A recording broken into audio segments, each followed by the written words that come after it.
Madame, Messieurs, bonjour, bienvenue dans ces 13 heures.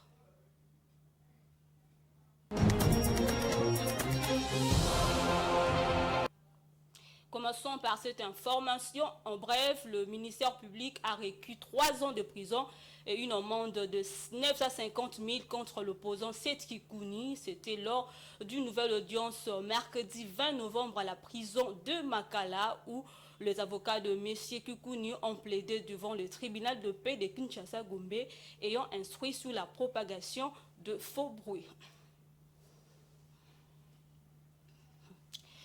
Et puis en marge de sa participation au forum d'accélération au rythme et de développement qui s'est clôturé ce mercredi 20 novembre à Ottawa, la première ministre a eu une série de rencontres avec les animateurs deux institutions politiques canadiennes. La dernière de ces rencontres a eu lieu avec la ministre canadienne des Affaires étrangères, Mélanie Joly. De cette entrevue, la RDC a obtenu l'engagement du Canada à soutenir le retour de la paix dans la partie est de la RDC.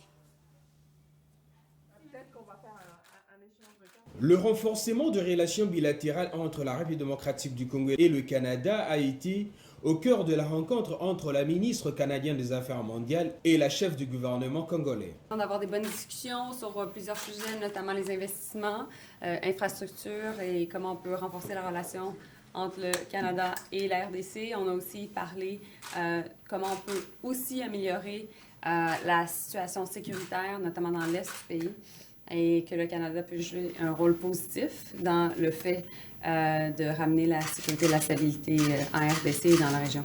Les conflits dans la partie est de la République démocratique du Congo ont fait également l'objet des discussions entre Judith Suminwa, entre Mélanie Joly et Judith Suminwa. Tout en s'engageant d'améliorer leurs échanges, les deux personnalités ont réfléchi sur la possibilité d'améliorer la situation sécuritaire dans la partie orientale du pays. Je pense que nos échanges ont été très positifs. Je pense que Madame la ministre comprend bien l'environnement politique, diplomatique dans lequel la RDC se trouve actuellement et que nous allons continuer d'améliorer, de renforcer nos liens, nos échanges, que ce soit au niveau économique, que ce soit au niveau diplomatique. Comme l'a dit Madame, je pense que c'était important de pouvoir avoir cet échange et nous allons continuer, bien entendu. C'est ça. La République démocratique du Congo est le 6e bénéficiaire de l'aide canadienne en Afrique. Et puis l'opposition fait front commun contre la révision de la Constitution. Ainsi, dans une déclaration commune lue ce mercredi 20 novembre au centre d'interdiocésain par Emmanuel Chadari, les opposants rejettent fermement les arguments avancés par le camp présidentiel en faveur de cette révision. Ils ont d'ailleurs annoncé par la même occasion des actions pour empêcher un 3e mandat du président Félix Tshisekedi. Suivez. La question de la révision constitutionnelle continue à alimenter les débats dans le public congolais, suscitant des réactions de part et d'autre. D'un côté, l'Église catholique n'est pas restée indifférente à ce sujet. Le secrétaire général de la Conférence épiscopale nationale du Congo, Donatien Chollet, a récemment exprimé une opposition catégorique quant au changement de la Constitution en vigueur depuis 2006 lors d'une interview accordée à Radio Okapi, estimant que cette démarche est une position politique dangereuse. Pour lui, le contexte actuel de la RDC n'est pas propice pour engager un tel changement.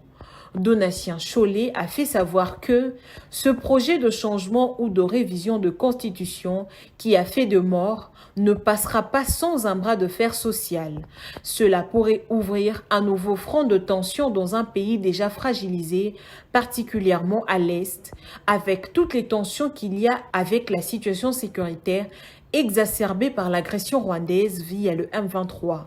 De l'autre côté, à l'opposition politique sabouillonne, les opposants ne veulent pas entendre parler de cette question sur la possibilité de retoucher la loi fondamentale. Martin Fayoulou ne va pas par 4 chemins pour prévenir le chef de l'État. Félix Tshisekedi joue avec le feu. Nous ne le laisserons pas toucher à la Constitution. Le peuple a besoin de l'intégrité territoriale, l'éradication de la misère, la sécurité, le respect des droits humains, mais également des institutions légitimes issues d'élections crédibles. Pour Fayoulou, la RDC a besoin de la cohésion nationale.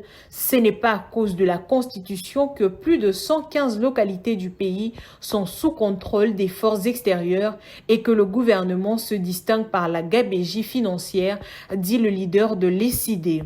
Moïse Katumbi, Matata Pogno, Deli Sesanga et bien d'autres leaders de l'opposition s'alignent dans la même position, se montrant contre cette possibilité de retoucher la Constitution. Seule voix discordante à l'opposition, celle d'Adolphe Mouzito. Le président du parti Nouvel Élan se dit quant à lui favorable à un changement ou révision de la Constitution.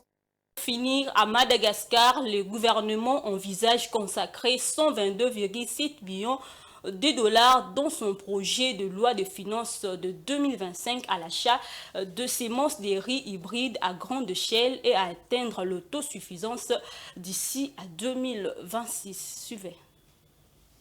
Dans son projet de loi des finances de 2025 à l'achat des semences de riz hybrides au profit des agriculteurs, le gouvernement malgache envisage consacrer 122,7 millions de dollars pour stimuler la culture de riz hybride. C'est ce qu'a déclaré la ministre de l'économie et des finances lundi 18 novembre 2024.